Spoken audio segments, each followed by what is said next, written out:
Child conservation foundation की यात्रा आज 205वें सप्ताह में प्रवेश कर रही है। हम पिछले 205 सप्ताह से लगातार आपके समक्ष कुछ ऐसे विषय लेकर आ रहे हैं जो समाज और राष्ट्र के लिए जरूरी हैं, बच्चों के लिए जरूरी हैं, बच्चों के कल्याण के लिए जरूरी है। ऐसा ही एक विषय आज हम आपके सामने लेकर उपस्थित हुए हैं। बालकों के जीवन में संस्कार का महत्व। संस्कार का महत्व सिर्फ बालकों के जीवन में ही नहीं, सभी के जीवन में भी होता है, राष्ट्र निर्माण में भी होता है। और संस्कार का जीवन में उतना ही महत्व होता है जितना हमारे जीवन में सांसों का महत्व है। अगर सांसें नहीं है तो हमारे जीवन की कल्पना नहीं की जा सकती है। इसी तरह अगर संस्कार नहीं है हमारे जीवन में तो हमारे जीवन की कल्पना करना व्यर्थ है। संस्कार के माध्यम से ही मनुष्य के चरित्र का निर्माण होता है और संस्कार ही वह अमूल्य धरोहर है जो एक पीढ़ी दूसरे पीढ़ी को स्थानांतरित करती है। तो हमारा भी ये कर्तव्य है, हमारा भी ये दायित्व बनता है कि हम आने वाली पीढ़ियों में संस्कार का बीज बोएं और संस्कारित करें, जिससे कि हमारे नई पीढ़ी संस्कारित हो और अपना जीवन उसी आधार पर चला सके। समाज निर्माण, राष्ट्र निर्माण में संस्कारों का बेहद महत्वपूर्ण है। मानव जीवन को विकसित करना एवं मानव को एक अच्छे व्यक्तित्व के रूप में ढालना एक संस्कारित समाज की पहली निशानी है, पहली सीढ़ी है। भारत की अगर हम बात करें तो हमारा सनातन धर्म से सर्वे भवन्तु सुखिनः सर्वे सन्तु निरामया की अवधारणा पर या वसुधैव कुटुंबकम की अवधारणा पर हमारा राष्ट्र चलता आया है, हमारी सनातन चिंतन चलती आ रही है। ये संस्कारों का ही अभाव है कि आज हमारी नई पीढ़ी, युवा पीढ़ी पाश्चात्य की तरफ आकर्षित हो रही है। और जब वो पाश्चात्य की तरफ आकर्षित हो रही है तो पाश्चात्य में जो होने वाले दुष्प्रभाव हैं उससे वो अछूती भी नहीं है। और इसी कारण से हमारे समाज में बहुत सारी बुराइयां आ गई हैं जो कि हमारे ऋषियों मुनियों ने कल्पना नहीं की थी या जो सनातन धर्म से नहीं चलते आ रहे थे।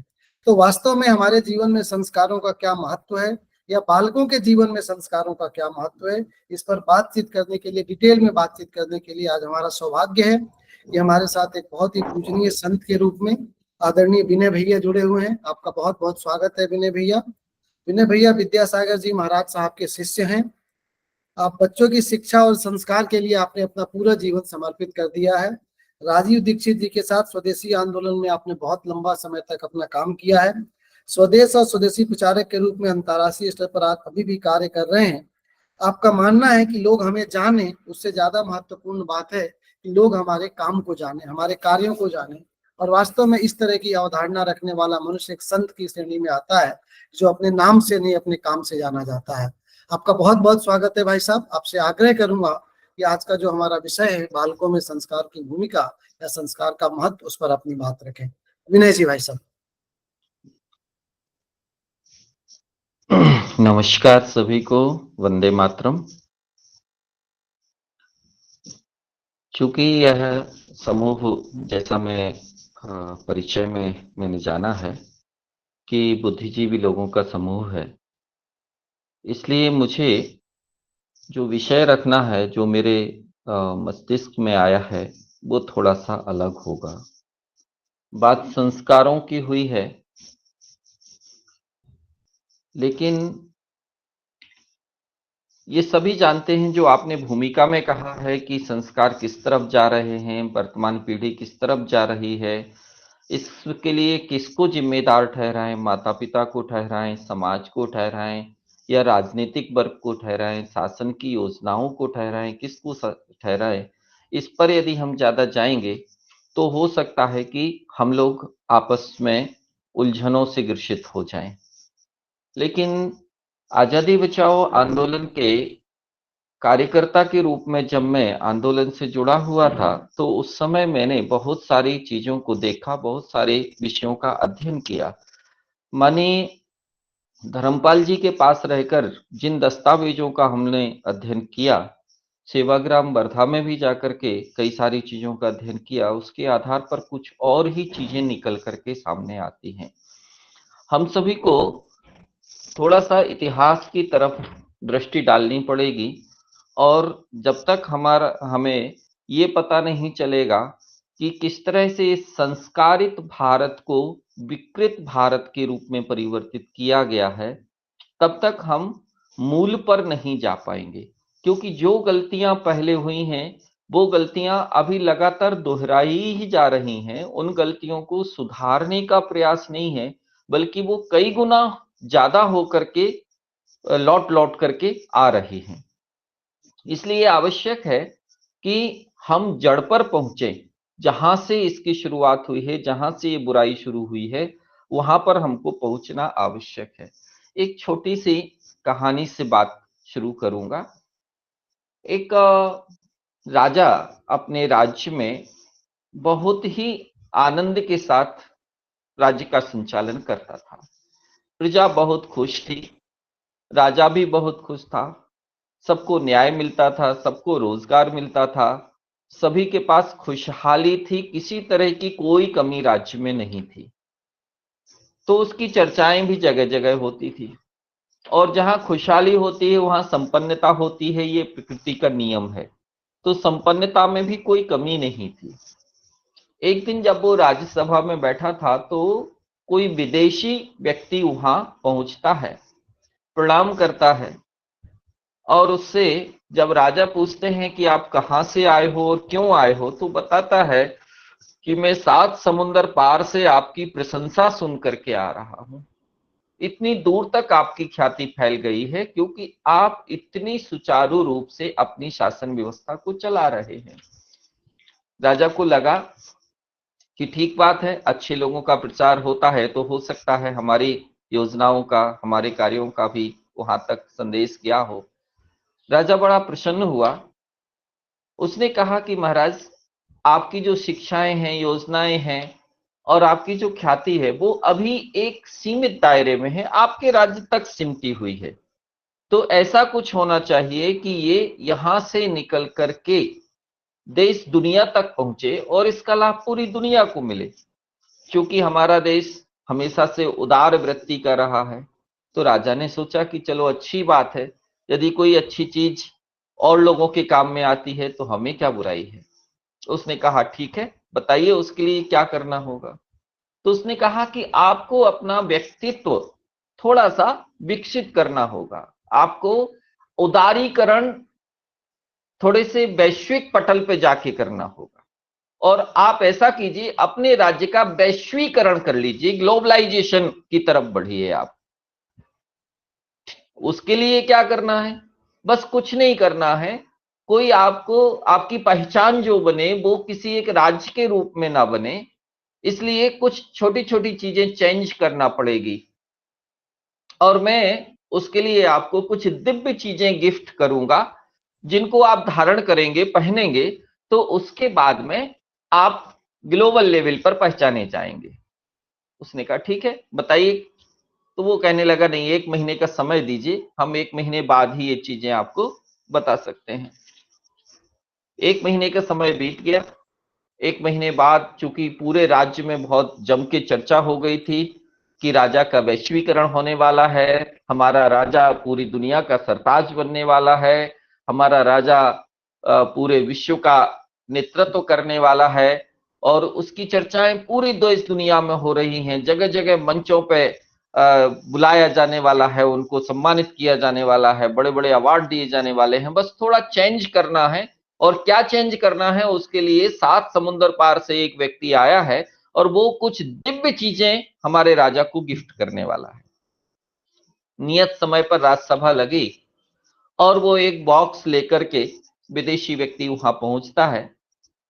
उसको यथास्थान बिठाने के बाद जब कार्रवाई शुरू होती है तो वो कहता है, महाराज, आपको अब अपना ये राज मुद्रा वाला जो मुकुट है, भले ही इसमें हीरे जवाहरात क्यों ना लगे हों, लेकिन ये मुकुट निकालना पड़ेगा, और मैं आपको एक दिव्य मुकुट दे रहा हूं जो पूरी दुनिया का नेतृत्व करने वाला मुकुट होगा। उस मुकुट को धारण करना चाहिए। तो राजा ने कहा ठीक है। राजा ने अपने पूर्वजों की परंपरा से चला आ रहा राज मुद्रा वाला वो मुकुट निकाल करके अलग रख दिया, और वो जो विदेशी व्यक्ति था वो कहता है कि महाराज, मेरी एक शर्त है, मैं जो भी दिव्य वस्त्र आभूषण जो भी लाया हूं वो मैं आपको दूंगा, लेकिन वो सभी को दिखाई नहीं देंगे। वो केवल उसी को दिखाई देंगे जिसके दो पिता नहीं होंगे, एक ही पिता होगा। यदि एक पिता वाला होगा तो दिखाई देगा, और यदि दो पिता होंगे तो दिखाई नहीं देंगे। थोड़ी देर के लिए पूरी सभा में सन्नाटा छा गया।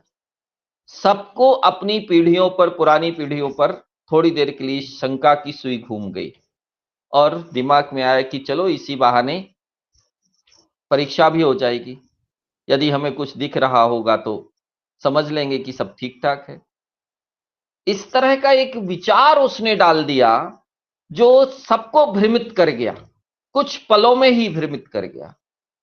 और हुआ यही, उसने बॉक्स में हाथ डाला, खाली हाथ डाला था और खाली ही हाथ बाहर निकाला, और दिखाते हुए, ऐसे दिखाते हुए कहता है, देखिए महाराज, कितना सुंदर ये मुकुट है, आपको यही मुकुट पहनना है। वो मुकुट उतारना है। हालांकि राजा को मुकुट नहीं दिख रहा था, सभासदों को मुकुट नहीं दिख रहा था, मंत्रियों को, क्योंकि होता तो दिखता, किसी को नहीं दिख रहा था। लेकिन राजा ने सोचा कि यदि मैं कह दूंगा कि मुझे मुकुट नहीं दिख रहा है तो अभी हाल मेरे माता पिता के ऊपर उंगली उठ जाएगी। इसलिए वो चुप रहा और कहता है, वाह कितना सुंदर मुकुट है, आपको दिख रहा है ना? हाँ मुझे दिख रहा है। सुंदर है ना? हाँ बहुत सुंदर है, ऐसा मुकुट तो मैंने कहीं देखा ही नहीं। और राजा कहता है, मंत्री तुमको दिख रहा है? मंत्री कहता, हाँ महाराज मुझे भी दिख रहा है। हालांकि दिख उसको भी नहीं रहा था। उसने अपने सामंतों से पूछा, वो कहते हैं, हाँ हाँ हाँ दिख तो रहा है। सब दबी आवाज से पूरी जितनी सभा थी सब कहने लगे, हाँ दिख रहा है, दिख रहा है, दिख रहा है। और वो ओरिजिनल हीरे जवाहरात का मुकुट निकाल करके उसको दे दिया, और एक नकली मुकुट लगाने की एक्शन मात्र उसने वहां पर की। दूसरी बार फिर हाथ डाला, फिर एक औपचारिक सा वस्त्र निकाला, बोले आप ये ऊपर का वस्त्र उतार दीजिए, अब आपको दिव्य वस्त्र पहनना है। राजा अर्धनग्न हो गया, और उसके बाद उसने नीचे का वस्त्र भी उतरवा दिया, और राजा पूरी तरह से नग्न हो गया। लेकिन सब कह रहे हैं, वाह महाराज आप तो इन वस्त्रों में बड़े सुंदर दिख रहे हैं, बड़े सुंदर दिख रहे हैं आप। और हुआ ये कि तय हुआ कि राजा बहुत सुंदर दिख रहा है तो राजा की शाही सवारी निकाली जानी चाहिए पूरे राज्य में। और अगले दिन शाही सवारी निकाली गई हाथी पे बिठा के। हालांकि सबको, जितनी भीड़ थी सबको राजा नग्न दिख रहा था, लेकिन सब कह रहे थे कि नहीं राजा मुझे बहुत सुंदर दिख रहा है, दिव्य वस्त्रों में बहुत सुंदर दिख रहा है। और अंदर अंदर एक भ्रमजाल भी चालू हो गया था, हर व्यक्ति के अंदर चालू हो गया था। लेकिन एक दूसरे का सुन करके, विज्ञापन की दुनिया थी, माउथ पब्लिसिटी हो रही थी, उसको सुन करके सब ने अपने अंदर की सारी भावनाओं को दबा दिया। अपने पूर्वजों के ऊपर उंगली उठती है तो मन में शंका होती है तो होने दो, लेकिन हमें तो वही बोलना है जो सब बोल रहे हैं। लेकिन उस भीड़ में एक छोटा सा बच्चा था जिसको पहले राजा नहीं दिख रहा था, तो उसने पिताजी से कहा कि मुझे कंधे पे बिठा लो, मुझे राजा दिख नहीं रहा है। और जैसे ही पिता ने कंधे पे बिठाया, बच्चा निश्चल था तो बोल पड़ा कि अरे राजा तो नंगा है। जैसे ही उसने कहा तो उसके पिताजी ने एक चपत लगा दी, बोले तू अपनी माँ को गाली दे रहा है, ऐसा कह करके। बंधु, कहना यही है कि इस समय भी यही चल रहा है। सब लोग जानते हैं, सब लोग भ्रमित हैं, सबको पता है कि जो कुछ भी चल रहा है शिक्षा के नाम पर, जो कुछ भी सिखाया जा रहा है एजुकेशन के नाम पर, चाहे हमारे विद्यालयों में हो चाहे कॉलेज में हो, हमारे घरों का पूरा नक्शा बदल दिया गया, हमारी भाषा बदल दी गई, हमारी वेशभूषा बदल दी गई, हमारा जो हम बिना दवाओं के स्वस्थ जीवन शैली अपनाए हुए थे उस जीवन शैली को परिवर्तित कर दिया गया। हमारे भोजन, भोजन के व्यंजन, भोजन की पौष्टिकता सबको खत्म कर दिया गया। यहां तक कि हमारी पूजन पद्धतियों को, हमारे पूज्य स्थलों को भी, उसकी दृष्टि को भी परिवर्तित कर दिया गया। लेकिन उसके बाद भी सब राजा से लेकर के प्रजा तक एक एक व्यक्ति केवल और केवल इसी ग्लोबलाइजेशन की तरफ भाग रहा है, इसी उदारीकरण की तरफ भाग रहा है। ये कंपनियों का जो मकड़जाला था, जो विदेशी लोग चाहते थे कि इस देश को हम इस रंग में ढाल दें, उस रंग में पूरी तरह से ढाल दिया गया।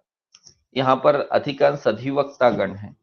आप सब लोग 42 से 45 डिग्री टेम्परेचर में भी जब कोर्ट जाते हैं तो काला कोट पहन करके जाते हैं कोर्ट में, और वो टाई गले में कस करके पहन करके जाते हैं, जबकि आपको पता है कि गर्मी के दिनों में काला रंग कितना खतरनाक होता है स्वास्थ्य के लिए। लेकिन फिर भी वहां पर किसी ने गांधी जी की तरह आवाज नहीं उठाई, जैसे गांधी जी ने अफ्रीका में कोर्ट में जब पगड़ी पहन करके गए और उनको मना कर दिया गया कि आप पगड़ी पहन करके नहीं आ सकते, तो उन्होंने उसके खिलाफ आंदोलन खड़ा कर दिया था, ऐसा मैंने सुना है। लेकिन आप लोगों में से किसी ने क्यों ये आवाज नहीं उठाई कि भारत तो वैसे ही गर्म देश है और अंग्रेजों ने कोई नियम बनाया होगा कि यहां पर यदि आपको आकर के बैरिस्ट्री करनी है तो काला कोट पहन के आना पड़ेगा, टाई लगा के आना पड़ेगा। लेकिन इतनी भीषण गर्मी में क्या क्यों आवश्यक है इसको पहनना? क्या हम हल्के फुल्के वस्त्र पहन करके जाएंगे तो वहां पर बहस नहीं कर सकते कि और अच्छे कंफर्ट तरीके से बहस कर सकेंगे? ये तो मैंने छोटी सी बात यहाँ पे रखी है। लेकिन ऐसे हर चीज में आप देख लीजिए, जैसा मैंने कहा किसी भी संस्कृति के 5 मुख्य आधार होते हैं: भाषा, भूषा, भैषज, भोजन और भजन। भाषा के रूप में आप देखिए, बच्चों को वो भाषा, एक पुअर भाषा सिखाई जा रही है। सबसे गरीब दुनिया की कोई भाषा है तो वो अंग्रेजी भाषा है, और अंग्रेजी भाषा को मातृभाषा के रूप में जो भाषा होती है वो बच्चे के अंदर मातृत्व का विकास करती है। जैसे माता के अंदर अपने बच्चे के प्रति प्रेम झलकता है, यदि मातृभाषा में कोई बच्चा अध्ययन करता है जीवन पर्यंत, तो अपने परिवार के प्रति, अपने राष्ट्र के प्रति, अपनी समाज के प्रति उसके अंदर मातृत्व भाव जागृत होगा ही होगा। अंग्रेज बहुत चतुर थे बहुत चीजों में, और उन्होंने जानबूझ करके उन चीजों पर चोट किया जिनके कारण से मूल में परिवर्तन हो जाए। और वो जानते थे कि भाषा का बहुत बड़ा महत्व है, क्योंकि भाषा में प्रयोग किए जाने वाले शब्द, उसमें प्रयोग की जाने वाली व्याकरण, उसमें प्रयोग किए जाने वाले दोहे, उसमें प्रयोग की जाने वाली मुहावरे और सूक्तियां, इन सब का हमारे मस्तिष्क पर, हमारी भावनाओं पर, हमारी संवेदनाओं पर बहुत गहरा प्रभाव पड़ता है। यदि इनकी संवेदनाओं को परिवर्तित करना है तो इनके शब्द को भी बदलना पड़ेगा और इनके वाक्यों को भी बदलना पड़ेगा, इनकी सूक्तियों को भी बदलना पड़ेगा। इसलिए उन्होंने आमूल चूल परिवर्तन करने का विचार किया। मैंने बेचूर भाई पारिक का बहुत साहित्य पढ़ा, उनकी लगभग 30 पुस्तकें प्रकाशित हैं, वो पढ़ने योग्य हैं। उसमें उन्होंने एक बहुत अच्छी बात का खुलासा किया। उन्होंने कहा कि 1473 में, 1473 में हाउस ऑफ कॉमन्स में एक डिबेट हो रही थी कि how to do Christianization in India. और ये इंडिया शब्द, एक और मैं यहीं रोक करके बात बता रहा हूं कि इंडिया जो शब्द है ये किसी भी डिक्शनरी में मीनिंग के रूप में नहीं है। आप सब लोग बुद्धिजीवी लोग हैं, आप जानते हैं कि कभी भी नाउन का मीनिंग नहीं होता, किसी के नाम का कोई मीनिंग नहीं होता। यदि किसी देश का नाम अमेरिका है तो वो अंग्रेजी में भी अमेरिका है और हिंदी में भी अमेरिका है। यदि किसी देश का नाम पाकिस्तान है तो वो अंग्रेजी में भी पाकिस्तान है और हिंदी में भी पाकिस्तान है। लेकिन दुर्भाग्य है कि हमारे देश का मूल नाम भारत था, इसका भारत नाम ना होकर के अंग्रेजी में इंडिया कर दिया गया और उर्दू में इसी को हिंदुस्तान कर दिया गया। हमको हिंदू की उपाधि दे दी गई, लेकिन इसको जाने बिना हम सभी लोग कि हिंदू शब्द ही उर्दू का शब्द है, फारसी का शब्द है, हिंदुस्तान शब्द ही फारसी का शब्द है, फिर भी हम लोग उस शब्द को ओढ़े हुए बैठे हैं। इंडिया शब्द का मीनिंग बहुत खतरनाक है। इंसाइक्लोपीडिया पर जाकर के आप देखेंगे तो इंडिया मतलब होता है अवैध, पिछड़े हुए, अपराधी किस्म के लोगों का देश। इंडियन का मतलब होता है अवैध रूप से उत्पन्न, पिछड़े हुए, अपराधी किस्म के लोग। तो जिस समय अंग्रेज भारत में नहीं आए थे और योजना बनाई जा रही थी, तो दो दुनिया में सबसे समृद्ध देश थे, भारत और लातिनी अमेरिका। लातिनी अमेरिका पश्चिम में था, भारत पूर्व में था, और दो कंपनियों का गठन किया गया था, ईस्ट इंडिया कंपनी और waste India company. Waste India company का नेतृत्व कोलंबस ने किया था। कोलंबस जो कि एक माफिया किंग था, समुद्री डकैत था। दो डकैत थे समुद्री, एक वास्को डी गामा था और एक कोलंबस था।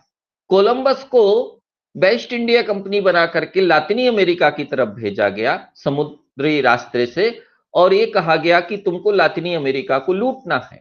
और इतिहास बताता है कि कोलंबस ने वहां के जो मूल निवासी रेड इंडियंस थे, 10 करोड़ रेड इंडियंस की हत्या की, और उस 10 करोड़ में एक से एक इंजीनियर, एक से एक डॉक्टर, एक से एक आर्किटेक्ट, कौन कौन नहीं मरे।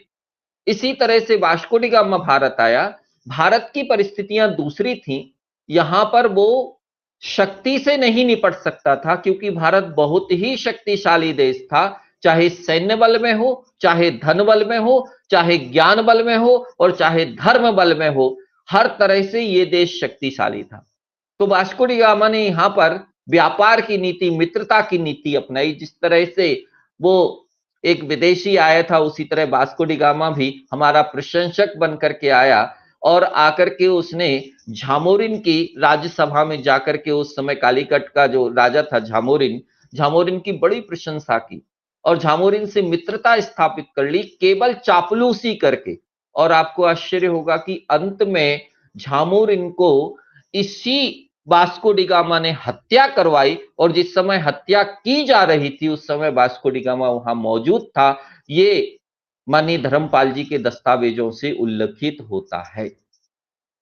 और फिर चूंकि भारत को इंडिया कहा गया था, और ये घोषणा पोप ने की थी, एक धर्मगुरु ने की थी, तो उसे ये सिद्ध करना था कि भारत अपराधियों का देश है, भारत में रहने वाले लोग अपराधी, अवैध किस्म के, गुलाम किस्म के लोग हैं। आपको मैं बता दूं कि जिस तरह से भारतीयों को काला गुलाम कहा जाता था, ऐसे रेड इंडियंस को लाल गुलाम भी कहा जाता था। ये दोनों संज्ञाएं दी गई थी।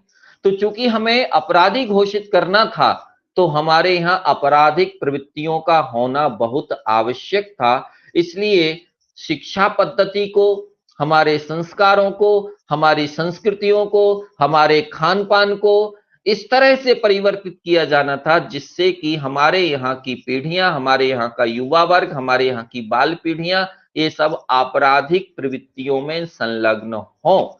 आज यदि हम बड़ी सूक्ष्मता के साथ में अध्ययन करें, तो भारत में 5 वर्ष की उम्र से बच्चे अपराध करना शुरू कर देते हैं। मैंने पढ़ा था कि जब मोहनदास करमचंद गांधी 14 वर्ष की उम्र में थे, तो उन्होंने एक नाटक देखा था राजा हरिश्चंद्र का, और उनकी सत्य की प्रतिज्ञा को देख करके उनके मन में विचार आया था कि मैं भी जीवन भर सत्य के प्रयोग करूंगा, सत्य ही बोलूंगा, ये संकल्प ले लिया था। हमारे यहाँ अब वर्तमान में जो बच्चा पैदा होता है, वो 14 वर्ष की उम्र तक जाते जाते लगभग 72,000 मर्डर और रेप केस टीवी के ऊपर देख लेता है। आप बताइए कि 14 वर्ष की उम्र तक उसकी क्या मानसिकता बनती होगी, क्या संकल्प उसके मन में जागता होगा, उसके भीतर की संवेदनाएं क्या कहती होंगी। क्योंकि इस देश को अपराधी बनाना था, अपराधी घोषित करना था, इसलिए न्याय व्यवस्था को भी इस ढंग से लाया गया। हमारे यहाँ की न्याय व्यवस्था बड़ी सहज और सरल थी। ग्राम पंचायत बैठती थी, पंचायत के जो मुखिया होते थे बड़े सज्जन होते थे, और उसी गांव में अपराध होता था सो उसी गांव की पंचायत फैसला करती थी। ऐसा नहीं होता था कि किसी छोटे से गांव में अपराध हुआ है और उसका न्याय करने वाला जो न्यायमूर्ति है वो सुप्रीम कोर्ट में दिल्ली में बैठा हो, जिसने उस गांव का नाम भी शायद पहली बार सुना हो। उसको तो अपनी केवल कानून की धाराओं का पता है, उसको ये नहीं पता कि अपराध करने वाला व्यक्ति कौन था, कैसा था, अपराध जानबूझ करके हुआ या मजबूरी में हुआ। अपराध किया जाना उस समय मजबूरी थी, वो प्रवृत्ति में आपराधिक था कि नहीं था, ये कुछ भी उसको पता नहीं रहता। बस जो उनको ऊपर से कानून बना दिया गया है उसके अंतर्गत चाहे वो अपराधी हो या नहीं हो, उसको न्याय देना होता है। ये प्रक्रिया अंग्रेजों ने ला करके स्थापित की थी। हमारी न्याय प्रक्रिया को ध्वस्त करती हुई ये प्रक्रिया आज भी चल रही है। इसके कारण से जब निरपराधी को कोई सजा मिलती है तो वह और उसके पीछे का परिवार आक्रोशित हो जाता है और वो कहता है ठीक है, मेरे पिताजी को निर्दोष होते हुए भी सजा मिली है और जिन लोगों ने सजा दिलाई है अब मैं उसको छोड़ूंगा नहीं। ये संकल्प बच्चे के अंदर जागता है और वो मासूम बच्चा जो कल तक दादी नानी से कहानियां सुना करता था, अपने पिता के गोद में खेला करता था, अपनी माँ के आंचल में बैठ करके कई सारी चीजें सीखा करता था, रामायण महाभारत से लेके और कई न्याय नीति पूर्वक चीजें, वो संकल्प से भर जाता। आप देखिए इस समय मीडिया में, फिल्मों में पुराने समय से क्या दिखाया जाता है, एक छोटा सा बच्चा, उसके सामने उसके माता पिता को मार दिया जाता है तो वो उसी समय से संकल्प ले लेता है कि मुझे अपने पिता के हत्यारों को मारना है और वो मारता है। फिल्मों में यही दिखाया जाता है। तो आपराधिक प्रवृत्तियां कैसे बने, इसका सृजन अंग्रेजों ने किया। मैकाले शिक्षा पद्धति पूरी तरह से कुसंस्कारों की ओर ले जाने वाली शिक्षा पद्धति है, ये सिद्ध हो चुका है वर्तमान में। हमारे यहाँ गुरुकुलीन शिक्षा पद्धति थी। गुरुकुलीन शिक्षा पद्धति की जो विषय होते थे उनका संबंध व्यवसाय से नहीं होता था, धन से नहीं होता था, संपदा से नहीं होता था, रोजगार से अवश्य होता था। और भारत में विद्या, कला और कौशल, ये तीन चीजें निश्चित रूप से सिखाई जाती थी। विद्या का मुख्य ध्येय होता था विनयवान बनाना, विद्या ददाति विनयम, ये सूक्ति वाक्य था कि जितना ज्यादा विनीत होगा व्यक्ति, जैसे जैसे विद्या आएगी वैसे वैसे वो विनयवान बनता जाए, और जितना विनीत होगा उतना उसके अंदर समर्पण होगा, क्योंकि विनयवान व्यक्ति ही समर्पित होता है अपने माता पिता के प्रति, अपने गुरुओं के प्रति, अपने समाज के प्रति, वरिष्ठों के प्रति, मातृभूमि के प्रति, राष्ट्र के प्रति समर्पण बिना विनय भाव के आ नहीं सकता। आज आप देखिए बच्चा जैसे जैसे डिग्रियां लेता जाता है, बड़ा होता जाता है, उसके अंदर विनय भाव खत्म होता जाता है, अहंकार पैदा होता जाता है, उसके वो कुंठाग्रस्त होता जाता है, वो चिड़चिड़ा होता जाता है, वो अपने आप को ही सर्वोपरि मानता है, वो दूसरे को सर्वोपरि मानने को, दूसरे को अपने से श्रेष्ठ मानने को तैयार ही नहीं होता। ये इस शिक्षा की देन है। हमेशा ध्यान रखने की बात है कि शिक्षा से विचार का निर्माण होता है और विचार से आचार का निर्माण होता है। जैसी शिक्षा मिलेगी वैसे उसके विचार बनेंगे और वैसा ही वो आचरण करेगा। हो यही रहा है, मैकाले शिक्षा पद्धति ने गुरुकुलीन शिक्षा पद्धति को चेंज किया। आप जानते हैं गुरुकुल यानी गुरु का कुल, बच्चे गुरु के कुल में जाकर के शिक्षा लेते थे। मैकाले ने कहा नहीं, अब इस देश में गुरु कुल खत्म करना है और ईसु कुल शुरू करना है। ईसु कुल यानी स्कूल, स्कूल शब्द ईसु कुल से बना है। इस बात को बहुत गहराई से आप समझिएगा, इसकी व्युत्पत्ति आप ढूंढिए, स्कूल शब्द आपको कहीं नहीं मिलेगा। ईसु कुल से जैसे मास्टर का मासाब बन गया वैसे ही ईसु कुल का स्कूल हो गया और कुछ भी नहीं है। ईसु कुल प्रारंभ करेंगे हम, ये संकल्प था उसका। 1857 की क्रांति को जैसे तैसे दबाया गया अंग्रेजों द्वारा, और उसके बाद इस देश में यदि पहला कोई कानून अंग्रेजों ने बनाया तो वो इंडियन एजुकेशन एक्ट 1858 था, भारतीय शिक्षा अधिनियम 1858। क्यों क्यों शिक्षा का कानून सबसे पहले अंग्रेजों को बनाने की जरूरत पड़ी? सिर्फ इसलिए क्योंकि वो जानते थे कि दुनिया की यदि सर्वश्रेष्ठ शिक्षा किसी देश में है तो वो भारत में है, और भारत के गुरुकुल अपने गुरुकुलों में कैसे कैसे शिष्यों को तैयार करते हैं। उन्होंने देख ली थी यहाँ की तलवार की ताकत, उन्होंने देख लिया था लक्ष्मीबाई का रण, उन्होंने देख लिया था तात्या टोपे की बहादुरी को, और कितने किस्से। एक मंगल पांडे अपने दम पर पूरी की पूरी छावनी में क्रांति खड़ा करने की क्षमता रखता था। इतने क्षमतावान लोग जिस गुरुकुल में पैदा होते हों, जिस देश में पैदा होते हों, उस देश को गुलाम बनाना आसान नहीं था। ये बात अच्छी तरह से अंग्रेज समझ चुके थे। और सबसे बड़ी बात, 1835 तक भारत राजनीतिक रूप से गुलाम तो हो चुका था, लेकिन फिर भी इस देश को सामाजिक या आर्थिक रूप से गुलाम नहीं बनाया जा सका था, इसकी सबसे बड़ी तकलीफ अंग्रेजों को थी, क्योंकि उन्हें हमारे यहाँ से पैसा भी लूटना था और हमारे यहाँ की सांस्कृतिक विरासतों को, सांस्कृतिक धरोहरों को, सांस्कृतिक जो हमारे नियम आदि थे उन सबको भी ध्वंस करना था। इसके लिए उन्हें आवश्यक था कि सामाजिक ढांचे को भी, सामाजिक तंत्र को भी बर्बाद किया जाए।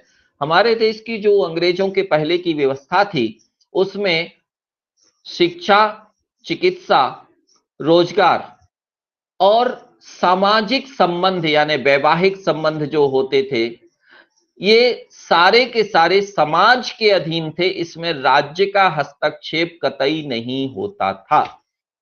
गुरुकुल चलाने के लिए राजा से अनुमति लेने की जरूरत नहीं थी। वैद्यों को कोई सर्टिफिकेशन, कोई डिग्री एमबीबीएस आदि की करने की जरूरत नहीं थी। रोजगार के लिए टैक्स भरना अनिवार्य नहीं था कि इतना टैक्स देना ही पड़ेगा, जीएसटी देना ही पड़ेगा या आपको सर्टिफिकेशन लेना ही पड़ेगा, उसके लिए कोई जरूरी नहीं था। राज्य का कोई हस्तक्षेप रोजगार के क्षेत्र में नहीं था। इसी तरह हमारे जो सामाजिक संबंध हैं, वैवाहिक संबंध हैं, जिनके कारण आज महान विकृति आ चुकी है, माता पिता की आज्ञा की कोई जरूरत ही नहीं विवाह के लिए। कोर्ट में जाइए, 1000 रुपए का एक एफिडेविट भरिए, माता पिता रोते रहें, बिलखते रहें, लेकिन जिससे चाहे उससे शादी कर लीजिए। शासन उन बिलखते हुए माता पिता के आंसुओं की परवाह नहीं करता, केवल जवानी का जो अल्हड़ है, जानता है, वो वकील भी जानता है और वो मजिस्ट्रेट भी जानता है कि ये दोनों बालिकाएं गलतियां कर रहे हैं, बहुत बड़ी गलती कर रहे हैं, फिर भी उनको छूट दे देते हैं। हम क्या करें, शासन के नियम से बंधे हुए हैं। ऐसी ऐसी जो सामाजिक विकृतियां आई हैं, ये सामाजिक विकृतियां पहले नहीं थी, क्योंकि हमारी पूरी व्यवस्था समाज के अधीन थी, न्याय व्यवस्था समाज के अधीन थी। और इसलिए हमारे यहाँ के जंगलों को काटने का नियम क्यों बनाना पड़ा, फॉरेस्ट एक्ट क्यों बनाना पड़ा अंग्रेजों को? क्यों? पहले हमारे सारे जंगलों की रक्षा समाज किया करता था। सूखी लकड़ी बीनने का सबको खुली छूट थी, लेकिन हरा पेड़ यदि कोई काट दे तो उसको तुरंत पंचायत बिठा करके उसके खिलाफ कुछ ना कुछ एक्शन ले लिया जाता था। अंग्रेजों ने सोचा कि इनके जंगलों को काट करके इससे पैसा कैसे बनाया जाए, इसमें छिपी हुई खनिज संपदा को कैसे लूटा जाए, उसके लिए फॉरेस्ट एक्ट बना दिया और कह दिया कि अब समाज के अधीन नहीं रहेंगे जंगल, अब राज्य के अधीन रहेंगे। समाज से वो संपत्ति छिन गई। समाज ने कहा अब तो ये अंग्रेजों के हो गए, सरकार के हो गए हैं, तो इधर से सरकार ने भी काटा, उधर से समाज ने भी उसको काटा। इस तरह से दोनों तरफ से विध्वंस किया गया। हर क्षेत्र में ऐसी ही नीति अपनाई गई। बंधुओं, यदि मुझे बच्चों के बीच में बात करनी होती, इस सभा में बच्चे सम्मिलित होते आज की बैठक में, तो शायद मैं कुछ और दूसरे विषयों को जोड़ता, लेकिन इसमें तो प्रायकर अभिभावक गण ही हैं। आप सबके ऊपर जिम्मेदारी है अपने बच्चों के नैतिक विकास की।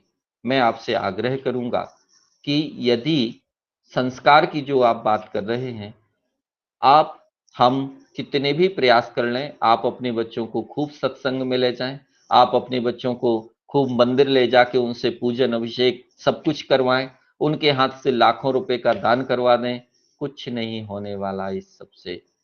क्योंकि उनको प्रतिदिन आप 6 से 8 घंटे के लिए जिन पुस्तकों के सहारे छोड़ देते हैं, जिन शिक्षकों के पास में छोड़ देते हैं, जो सिलेबस सीबीएसई बोर्ड आदि का चलता है, उसमें तो उनके अंदर कुछ और ही विचार पैदा किया जाता है। उस शिक्षा से तो उनका दिमाग कहीं और ही ले जाया जाता है। जब तक इस शिक्षा के पूरे संयंत्र में, पूरा तंत्र जिसको मैं कहूंगा, शिक्षा के तंत्र में जब तक पूरा का पूरा आमूल चूल परिवर्तन नहीं हो जाता, तब तक कल्पना नहीं कर सकते कि एक बार फिर से इस देश में संस्कारित पीढ़ी पैदा होगी। वो संस्कारित पीढ़ी जिसके नाम से इस देश का नाम भारत पड़ा, ऐसी संस्कारित पीढ़ी। वो संस्कारित पीढ़ी जिसका नाम लेकर के माता पिता अपने बच्चों को श्रवण कुमार का नाम लेकर के कथाएं सुनाते हैं, ऐसे श्रवण कुमार, ऐसे अभिमन्यु जैसे शिष्य, ऐसे चारित्रवान नारियां, सती सावित्री नारियां, जिनके हम हमारे इतिहास के पन्ने जिससे भरे पड़े हैं ऐसे महान महान पुरुषों की गाथाओं से, उनकी पुनरावृत्ति एक बार फिर से कैसे हो। क्योंकि अंग्रेजों ने लक्ष्य रखा था कि हमें गुरुकुल नहीं, हमें यीशु कुल खोलना है, और यीशु कुल में कभी भी यीशु कुल में कोई महाराणा प्रताप पैदा हो ही नहीं सकता। वो तो केवल और केवल गुरुकुल में ही पैदा हो सकता है। कोई शिवाजी यीशु कुल में पैदा हो ही नहीं सकता, क्योंकि यीशु कुल में उत्पन्न हुए बच्चों में, यीशु कुल में उत्पन्न हुई किसी माँ की कोख में इतनी क्षमता है ही नहीं कि वो ऐसे वीर बहादुरों को पैदा कर सके। केवल मां भारती की कोख ही केवल इतनी सक्षम है, जो पूरी दुनिया को आध्यात्म का ज्ञान चाहिए तो वो भी दे सकती है, और पूरी दुनिया को यदि सत्य अहिंसा का ज्ञान चाहिए तो वो भी दे सकती है, और पूरी दुनिया को यदि गुरुकुलों में शिक्षा देने का काम हो तो वो भी भारत माँ की कोख ही उत्पन्न करा सकती है। इसके अलावा और कोई नहीं कर सकता। इसलिए एक बड़ा ही क्रांतिकारी कदम उठाने की आवश्यकता है। इसी सोच के साथ भोपाल के पास मैंने भी एक गुरुकुल की शुरुआत की है, और हमारे पास जो बच्चे हैं उन बच्चों को हम कोशिश करते हैं कि पूरी तरह से गुरुकुलीन शिक्षा पर आधारित शिक्षा ही उनको मिले। उन्हें आचार्य चाणक्य का साहित्य मिले, आचार्य चाणक्य का कौटिल्य का अर्थशास्त्र पढ़ें। उनको ये अरवन डरवन की परिभाषाएं हम लोग नहीं सिखाते, हम उनको अरस्तु का कोई विज्ञान नहीं सिखाते, क्योंकि हमारा सनातनी विज्ञान तो इतना सक्षम है कि उसमें सब कुछ समाहित होता हुआ चला जाता है। हमारे यहाँ कल ही मैं किसी को सुन रहा था, वो कह रहे थे कि मैंने खूब डंडे खाए हैं कौशिक थीटा साइन थीटा के फार्मूले रटने के लिए, लेकिन मेरी 50 साल की जिंदगी में आज तक उसका कहीं उपयोग नहीं हुआ। वो बता रहे थे कि जो सीबीएसई और सेंट्रल बोर्ड के पाठ्यक्रम चलते हैं उसमें 90% जो शिक्षा दी जाती है उसका कहीं यूज ही नहीं है, कहीं उपयोग में ही नहीं आती वो शिक्षा, कहीं से कहीं तक हमारे व्यवहारिक जीवन में। और ऐसी शिक्षा के लिए हर माता पिता 15 साल तक अपने बच्चों को स्कूल भेजते हैं। उन 15 साल में उनके कितने संस्कार बिगड़ जाते हैं और माता पिता का कितने लाख रुपए उस पर खर्च हो जाता है। एक तरफ हम कहते हैं कि हमें अपना इस्लामीकरण नहीं करना है, हमें अपना ईसाईकरण नहीं करना है, और दूसरी तरफ सबसे ज्यादा फीस यदि भारत देश की किन्हीं विद्यालयों में जाती है तो वो ईसाई विद्यालयों में जाती है। आंकड़ा बता दूं, केवल उज्जैन का छोटा सा आंकड़ा बताता हूं, क्योंकि मेरा वहां अध्ययन हुआ था। एक बार वहां एक बैठक थी सामाजिक बंधुओं की, उनके बीच में बात आई थी, कहा गया कि भाई एक ऐसा विद्यालय खोला जाए जिसमें हम अपनी शिक्षा और संस्कारों से बच्चों को परिचित करवा सकें। तो उस विद्यालय को सबने कहा अरे साहब बहुत पैसा लगेगा, बहुत पैसा लगेगा। तब मैंने उनसे पूछ लिया कि आप लोग प्रति वर्ष अपने बच्चे की फीस में कॉन्वेंट में पढ़ाते पढ़ाते कितना पैसा जमा करते हैं। आप सभी को आश्चर्य होगा कि वहां पर निकल करके आया, जितने लोग वहां बैठे थे उतने का आंकड़ा जो निकल करके आया वो 48 करोड़ रुपए का था। 48 करोड़ रुपए वहां बैठे हुए लोग प्रति वर्ष अपने बच्चों के फीस के रूप में इंग्लिश मीडियम के कॉन्वेंट स्कूल्स में जमा करते हैं। मैंने उनसे कहा 48 करोड़ रुपए, एक काम करो, आप एक वर्ष के लिए फीस मत भरो, एक वर्ष की फीस आप एक अपना विद्यालय बनाने के लिए खर्च कर दो। 48 करोड़ रुपए में आप कितना शानदार विद्यालय बना सकते हैं, कितने अच्छे शिक्षकों को तैयार कर सकते हैं, और साथ में अपना सिलेबस भी उसमें आप लागू करवा सकते हैं। शासन मान्यता नहीं दे रहा है तो आप अपने मन से उन विषयों को उसमें सम्मिलित कर सकते हैं, थोड़ा समन्वय बना करके भी कर सकते हैं। ये छोटा सा आंकड़ा था एक छोटे से हॉल में बैठे हुए लोगों का, और यदि पूरे देश का आंकड़ा देखा जाए तो कितना कितना पैसा हमारे माध्यम से विधर्मियों के पास जा रहा है, और उसी पैसे से एक तरफ वो कॉन्वेंट खोल करके हमारे बच्चों को परिवर्तित कर रहे हैं, दूसरी तरफ उसी पैसे से आतंकी और आपराधिक गतिविधियों को भी इस देश के अंदर संचालित करवा रहे हैं। बच्चों को नशीले पदार्थों का सेवन करवा के छोटी छोटी बेटियां ऐसी ऐसी दवाइयां मार्केट में ला करके पटक दी कि 12 साल 13 साल की बेटी एकदम जवान दिखने लगती है। एक छोटा सा उसको मेडिसिन दे दी जाए तो उसके अंदर ऐसी उत्तेजनाएं पैदा करवा दी जाती हैं कि जब तक वो अपनी हवस पूरी ना कर ले, और उसके फिर वीडियो आदि बना करके एक अच्छे खेलते हंसते खेलते परिवार को बर्बाद कर दिया जाता है। आखिर इन सब नीतियों कुनीतियों को के पीछे है कौन? इसके पीछे कारण क्या है? ये रिसर्च का विषय नहीं है, बल्कि सिद्ध हो चुका है, सब कुछ सामने आ चुका है। कभी आप सोचिए कि इतनी हाई टेक्नोलॉजी के लिए पैसा आया कहां से? आज हर हाथ में मोबाइल आ गया, उसमें सब कुछ है, सब कुछ है मोबाइल में। हर काम आप मोबाइल से कर सकते हैं। ये कैसे हो गया? क्यों नहीं था आज से 10-15 साल पहले? ये कहीं और से नहीं हुआ बंधु। आपने अपनी कमाई के पैसे से ही इसको तैयार किया, और इस पैसे ने आपके ही पैर काटे, आपके ही हाथ काटे। एक बार सोचने की बात है, संस्कारित बच्चों को होने की जरूरत नहीं है। बच्चे अपने आप संस्कारित हो जाएंगे यदि माता पिता के अंदर वो संस्कार जीवित हों तो। यदि माता पिता, देखिए ध्यान रखिएगा, बच्चे सुन करके, आपकी बातें सुन करके कम समझेंगे। आप जैसा करेंगे वैसा करते हुए देख करके आपका अनुकरण ज्यादा करेंगे।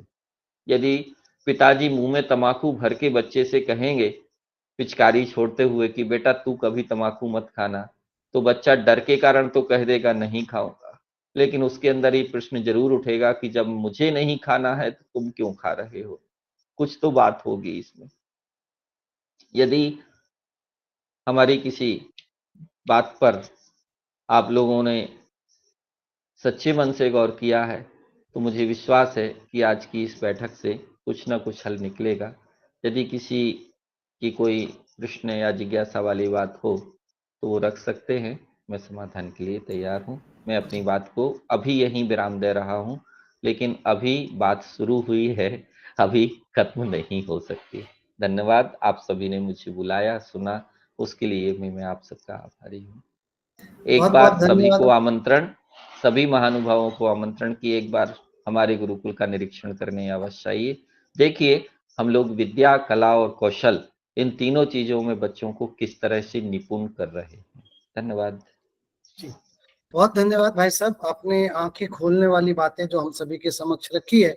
अब बच्चे नहीं जुड़े हुए हैं, लेकिन हम सारे लोग बच्चों के बीच में ही काम करते हैं, तो आप यकीन मानिए कि आपकी ये सारी बातें बच्चों तक पहुंचाएंगे। और हमारा उद्देश्य भी यही है चाइल्ड कंजर्वेशन फाउंडेशन में, कि हम ये सारी बातें जो यहाँ पर सीखते हैं, समझते हैं, वो आने वाले बच्चों के लिए पढ़ाएं। आपने कुछ बात कही, उसमें एक बात मुझे भी याद आती है। अभी कल आज के ही अखबार में मैं पढ़ रहा था, एक दैनिक जागरण में या किसी में निकला है, अलबरूनी ने एक बहुत फेमस कोट किया था। अलबरूनी एक फारसी साहित्यकार था जो मोहम्मद गजनवी के समय आया था, और जो भी लूट करता था उसको जस्टिफाई करता था कि वो लूट क्यों कर रहा है। तो उसने भारत के बारे में लिखा था कि भारत की जो पीढ़ी है, वर्तमान की पीढ़ी, वो अपने संस्कारों के ऑर्डर में नहीं रख पाई है। शिक्षा, संस्कार, साहित्य, जो भी हमारी संस्कृति थी, उसको संभालने में वो नाकामयाब रही है। और इस वजह से आने वाले समय में भारतीय संस्कृति, भारतीय सभ्यता जो है किस तरफ जाएगी, यह कह पाना मुश्किल है। आज हम जो आपने बातचीत कही, हम उस तरफ हम देख रहे हैं कि वर्तमान परिस्थिति में हमारी भावी पीढ़ी किस तरफ जा रही है। आपके उद्बोधन से निश्चित रूप से हम सभी का मार्गदर्शन हुआ है, और हम इसको आने अपने बच्चों पर लागू करने का प्रयास करेंगे। सत्र ओपन है, हैंड रेज करके अपना प्रश्न रख सकते हैं। तो डॉक्टर अलबरूनी ही वह व्यक्ति था जिसने जी भारतीयों को सबसे पहले हिंदू संज्ञा दी थी, जी हिंदू कहा था। जी हिंदू फारसी भाषा का शब्द है, जी और हिंदू का अर्थ होता है मोही, जी अट्रैक्टिव। तो जी वो कहे, अपने देश में जाके उसने हमारे बारे में कहा था कि वहां के लोग बड़े अट्रैक्टिव हैं, मोही हैं, जी अर्थात हिंदू है। जी और उसने हिंदू कहा, और जहां हिंदू रहते हैं उस देश का नाम हिंदुस्तान पड़ गया। हम लोग स्थान बोलते हैं, वो स्थान बोलते हैं। तो इस बात पर भी मैं सभी को से आग्रह करूंगा कि जब भी अपने देश के नाम की बात आए तो भारत नाम ही बताएं, ना कि इंडिया या हिंदुस्तान। लक्ष्मण जी अपना प्रश्न रखें, डॉक्टर लक्ष्मण। नमस्ते नमस्ते सर वीरू जी, मैं त्रिपुरा जी से बोल नमस्ते रहा हूँ। जी। संस्कार का अच्छा तरीके से आपने बताया एजुकेशन का मैकॉल का एक्ट के बाद से हमारा जो पेरेंट है, हमारा संस्कृति का पेरेंट तो आधार है बच्चों के लिए। तो पेरेंट को तो इसी संस्कार को सीखना है। वो बच्चों को संस्कार सिखाने के लिए तो पेरेंट ही पहले जिम्मेदार है, इसके बाद है उसका शिक्षा विद्यालय स्कूल। तो मुझे मेरा ख्याल है पेरेंट्स को संस्कार का बारे में अच्छा कॉन्सेप्ट होना चाहिए। हमारा परंपरा का संस्कार क्या है, संस्कृति क्या है, जिसके बारे में हमारा सब कुछ कर सकते हैं। पहले जो कर सकता था, हमारा पूर्व पुरुषों ने कितना सुंदर सुंदर संस्कार किया था, गुरुकुल का शिक्षा व्यवस्था के लेके सब कुछ। अभी आपका शादी का बारे में बताया, कोर्स में चालू हो गया, ये तो पहले सूचना देना चाहिए फादर मदर को। Until and unless there is a provision to imitate from the parental side regarding our culture, Sanskriti, so it is not impossible for the next generation. इसी बारे में हम क्या कर सकते हैं? मैंने एक छोटा सा समाधान बताया है जो मूल रूप से जड़ पे जाकर के जाता है कि हमें पूरी शिक्षा पद्धति के परिवर्तन के बारे में सोचना है, और उसके लिए हम लोग सड़कों पे उतरें या आंदोलन करें या सभाएं करें, इसमें तो समय की बर्बादी होती है और कुछ हल निकलता नहीं है। तो मेरा अपना अनुभव यह है कि हम सभी को एक शिक्षा का ऐसा केंद्र स्थापित कर देना चाहिए जिसमें मूल शिक्षा दी जाती हो। मतलब 1857 के पहले की शिक्षा पद्धति जिस सेंटर पे चलती हो, जिस केंद्र पे चलती हो, ऐसा एक एक गुरुकुल हर गांव में, हर शहर में ऐसे स्थापित हो जानी चाहिए। उसकी रूपरेखा तय होनी चाहिए। बहुत सारे गुरुकुलों के बारे में लोग जानते ही नहीं है। गुरुकुल को ये समझते हैं कि वहां कर्मकांड क्रियाकांड सिखाया जाता होगा, पूजन पाठ सिखाया जाता होगा, लेकिन वास्तविकता ये नहीं है। वास्तविकता ये है कि गुरुकुल की शिक्षा आज की वर्तमान की सारी शिक्षाओं पर भारी पड़ती है, और वो शिक्षा कैसी है, उसके क्या क्या पार्ट हैं, इस सबसे इसके लिए हम सभी बुद्धिजीवी लोगों को बैठना चाहिए और उस पर कैसे एक रूपरेखा बने वो बननी चाहिए। ऐसा कई लोग कर रहे हैं। लगभग मेरी दृष्टि में इस समय भारत भर से 1200-1300 लोग ऐसे हैं जो इस विषय पे काम कर रहे हैं, बड़ी सजगता के साथ, जागरूकता के साथ। जी, मनु जी भाई साहब अपना प्रश्न रखें। मनु श्रीवास्तव जी उड़ीसा से जुड़े हैं। आदरणीय भाई साहब को प्रणाम। मेरे एक आधा जिज्ञासा तो मेरी भाई साहब ने शांत कर दी है कि शिक्षा पद्धति के बारे में, लेकिन मैं जानना चाहता हूँ कि गुरुकुल में जो सीबीएसई या फिर एमपी बोर्ड वाले कोई विषय हैं वो पढ़ाए जाते हैं या फिर अपने मन से अपन नए सब्जेक्ट भी जोड़ सकते हैं उनमें? देखिए, अभी तो मेरी एक मजबूरी है, शुरुआत ही की है, तो माता पिता मानते नहीं हैं, तो मैंने एमपी बोर्ड की शिक्षा को सम्मिलित किया हुआ है हमारे गुरुकुल में। और उसके लिए मैंने किया ये है कि हमने कोई मान्यता नहीं ली है, लेकिन पास में सरस्वती शिशु मंदिर है, वहाँ पे बच्चों का नाम लिखवा दिया गया है, और वो लेकिन बच्चे वहाँ जाते नहीं हैं, केवल परीक्षा देने जाते हैं। परीक्षा की तैयारी हम लोग गुरुकुल में करवा देते हैं, और उसको करवाते समय उनको बता देते हैं कि देखिए, पुस्तक में, इतिहास में जो आपको पढ़ाया गया है, इसमें वास्तविकता ये है, लेकिन आप लोग यही लिख के आना, नहीं तो नंबर नहीं मिलेंगे आपको। तो ये बात हम बता देते हैं उनको। लेकिन जो बाकी समय है उसमें मैंने जो कहा, विद्या, कला और कौशल, इन 3 चीजों पर ही कॉन्सेंट्रेट होकर के बच्चों को अपने सिलेबस से पढ़ाई करवाते हैं। अपना भाई साहब थोड़ा सा एड्रेस और बता दीजिए गुरु।